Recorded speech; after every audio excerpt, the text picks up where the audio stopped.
The movie opens inside a spaceship called Orbiter 9, where a 20-year-old girl named Helena travels alone. The ship is heading from Earth to a planet called Celeste. Helena has lived her whole life on this ship, ever since she was a child. Because of overpopulation, global warming, and pollution, scientists searched for a new world for humans to live on. That's why they sent Helena on this mission, to explore Celeste. After 20 years of travel, she's only halfway there, with another 20 years left to reach the planet.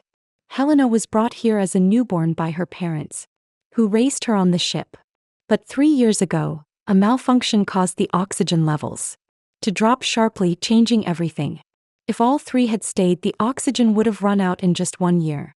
So, without a final goodbye, Helena's parents quietly stepped outside the ship, sacrificing themselves so she could live on.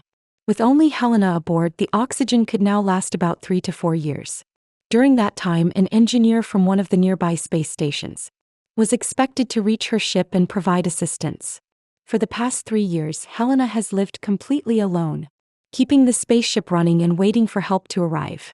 Then one day, the oxygen level dropped to just 1%.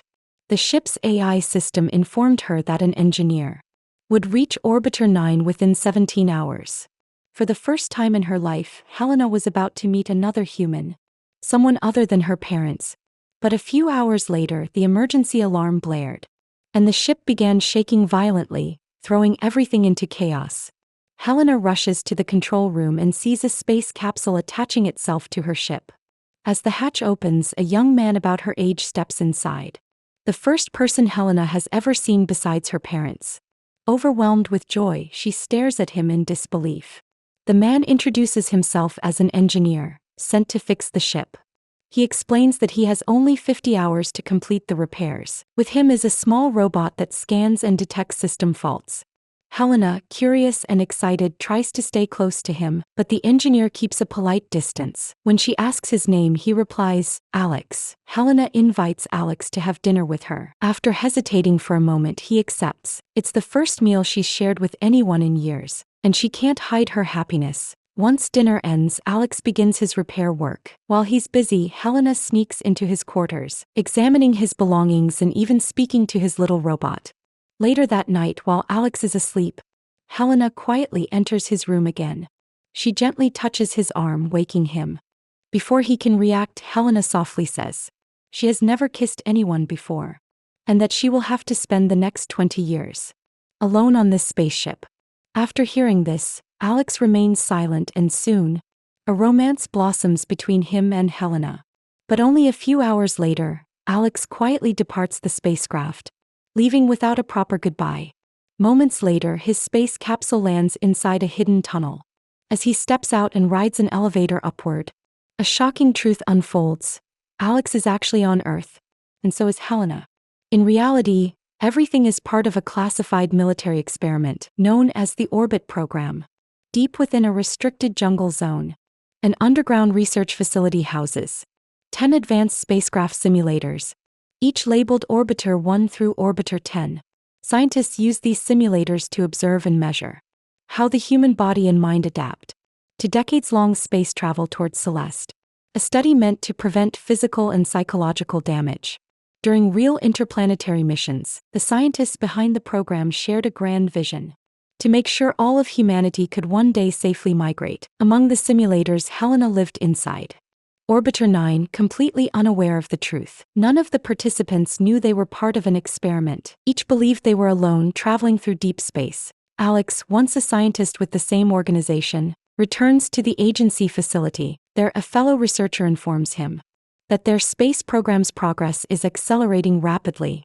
At this rate, within 20 to 30 years, the first actual spacecraft to Celeste could be launched. Later, as Alex leaves the restricted zone, military personnel inspect him at the checkpoint. On his car radio, a report plays news about a disastrous incident involving the Celeste mission. 5 years earlier, a real spacecraft bound for Celeste had exploded seconds before liftoff, the result of a critical technical malfunction. All the crew members were killed in the explosion, and the chief engineer behind the mission was Alex. Haunted by guilt, he sank into deep depression. To prevent another tragedy, scientists chose to run full-scale simulations first. testing every risk before sending real humans into space. Later, at home, Alex's mini robot suddenly projects a hologram of Helena.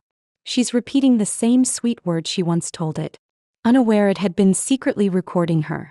That night, Alex visits his psychologist. She sits hidden behind a screen watching him clearly, while he can only see the digital mask of a wolf's face staring back. Alex confides in his psychologist, saying the people inside the simulators are being treated like lab mice in an experiment.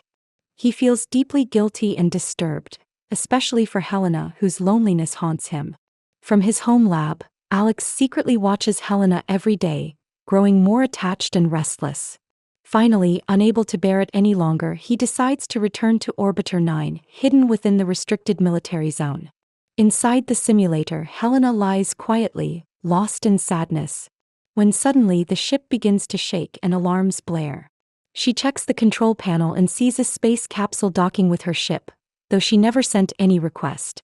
Moments later, to her shock, Alex steps out of the capsule, without a spacesuit, leaving Helena stunned and speechless. Alex urgently tells Helena the truth. This isn't a spaceship, it's just a simulation. He insists they must leave immediately. Helena, terrified and confused, refuses to believe him.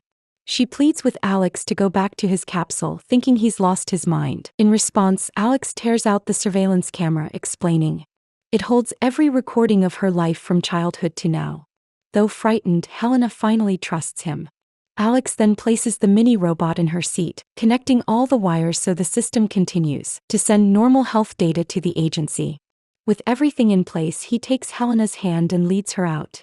As they step outside, sunlight floods in and Helena freezes. Her heart races. It's the first time she's ever seen real sunlight. Alex quickly hides her inside a large box in the back of his truck and covers it with his spacesuit, preparing to smuggle her out of the facility. At the military checkpoint, a soldier begins scanning Alex's truck with a radiation detector. As he nears the back, the beeping grows louder and Alex's pulse spikes. He's about to step out when the soldier remarks, "You left your spacesuit outside, that's what's triggering the reading." With a casual wave, the soldier signals for him to move along, never checking the hidden box. Alex exhales in relief and drives away fast. He later stops at a remote safe spot and helps Helena out of the box. There he tells her the whole truth. The orbit program existed long before she was born, and the so-called oxygen failure was just a fabricated test. Alex explains he had boarded the simulator only to inspect the AI systems, never realizing how real her world seemed to her. Stunned and heartbroken, Helena quietly listens, then looks up at him and says she wants to find her parents. Alex warns Helena that no one can know she's escaped. Not even her parents, who are military scientists and key figures in the project. He tells her they've devoted their lives to the program, and finding them would only bring pain and danger. He brings Helena to his home where she's mesmerized by everything. Ordinary things she's never seen before. When rain begins to fall, she steps outside, feeling it for the first time, smiling in quiet wonder. The next day, Alex leaves her at home and goes to work. Afterward, he visits his psychologist, confessing that he has freed Helena. As he's about to leave, she steps out from behind the screen for the first time, hands him her personal number and tells him to call if he needs help. Later that night, Alex shows Helena a live feed from his secret home lab, real-time footage of the other simulators still running underground. Alex explains to Helena that the simulator cameras are only in the corridors and entrances, never in the bedrooms or bathrooms. Worried, Helena asks, "What if the agency realizes I'm not there?" Alex calmly replies he'll film her at home and splice the footage into the spaceship's feed so no one notices. Then he reveals the dark reality. The simulator doors open only when the passenger dies. Every mission is quietly extended over and over until the occupant dies naturally, making death the only escape. One day, Helena shows Alex the strange marks appearing on her back.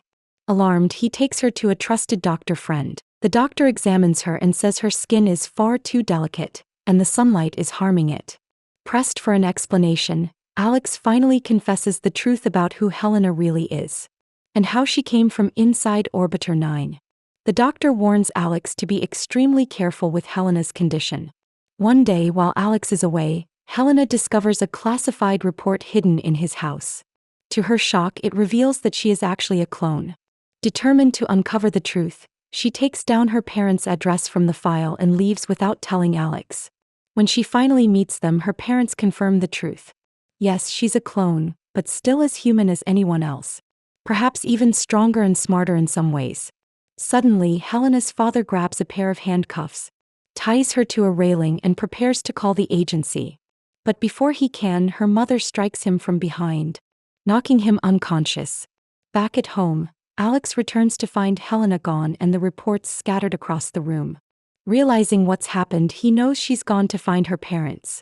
Meanwhile, Helena's mother frees her and urgently tells her to run away before the agency arrives. Helena's mother warns her that once her father wakes up, he'll alert the agency. After a quick, tearful goodbye, Helena runs away.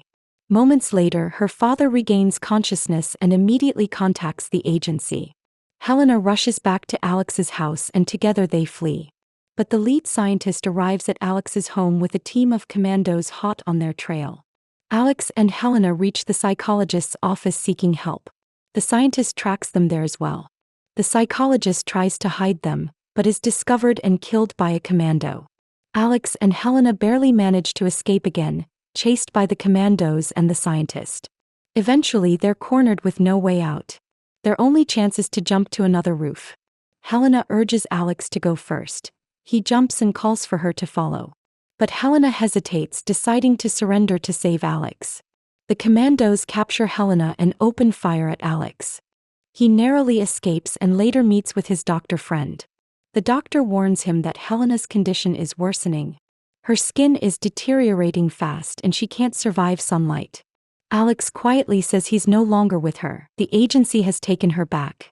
The doctor sighs and replies that, in a way, it might be better for Helena. The doctor tells Alex that Helena's body has adapted to the simulator's pressure, so she can't survive outside. He also reveals that Helena is pregnant. At the agency, the scientist informs Helena she's no longer needed and will be terminated. Just then he gets a call from Alex offering a deal that could benefit him. As Helena is taken for the poison injection, Alex breaks through the checkpoint. The soldiers open fire and he's hit by a bullet but keeps going. The scientist orders them to stop and brings Alex to Helena. When they see each other, both are overcome with emotion. Alex tells the scientist he wants to live inside the simulator with Helena. He shows him her medical report. Helena is 6 weeks pregnant, carrying a baby girl. It turns out Alex and the scientist had already struck a deal. The agency would spare Helena's life and in return, she would give birth inside the simulator, allowing them to gather unique medical data. No child had ever been born in such conditions before. So in a way, Helena's pregnancy saved her. Helena agrees, but on one condition. Once her daughter grows up a bit, she must be freed from the simulator. Years later, that promise is kept. Her daughter steps out into the real world. And the film ends.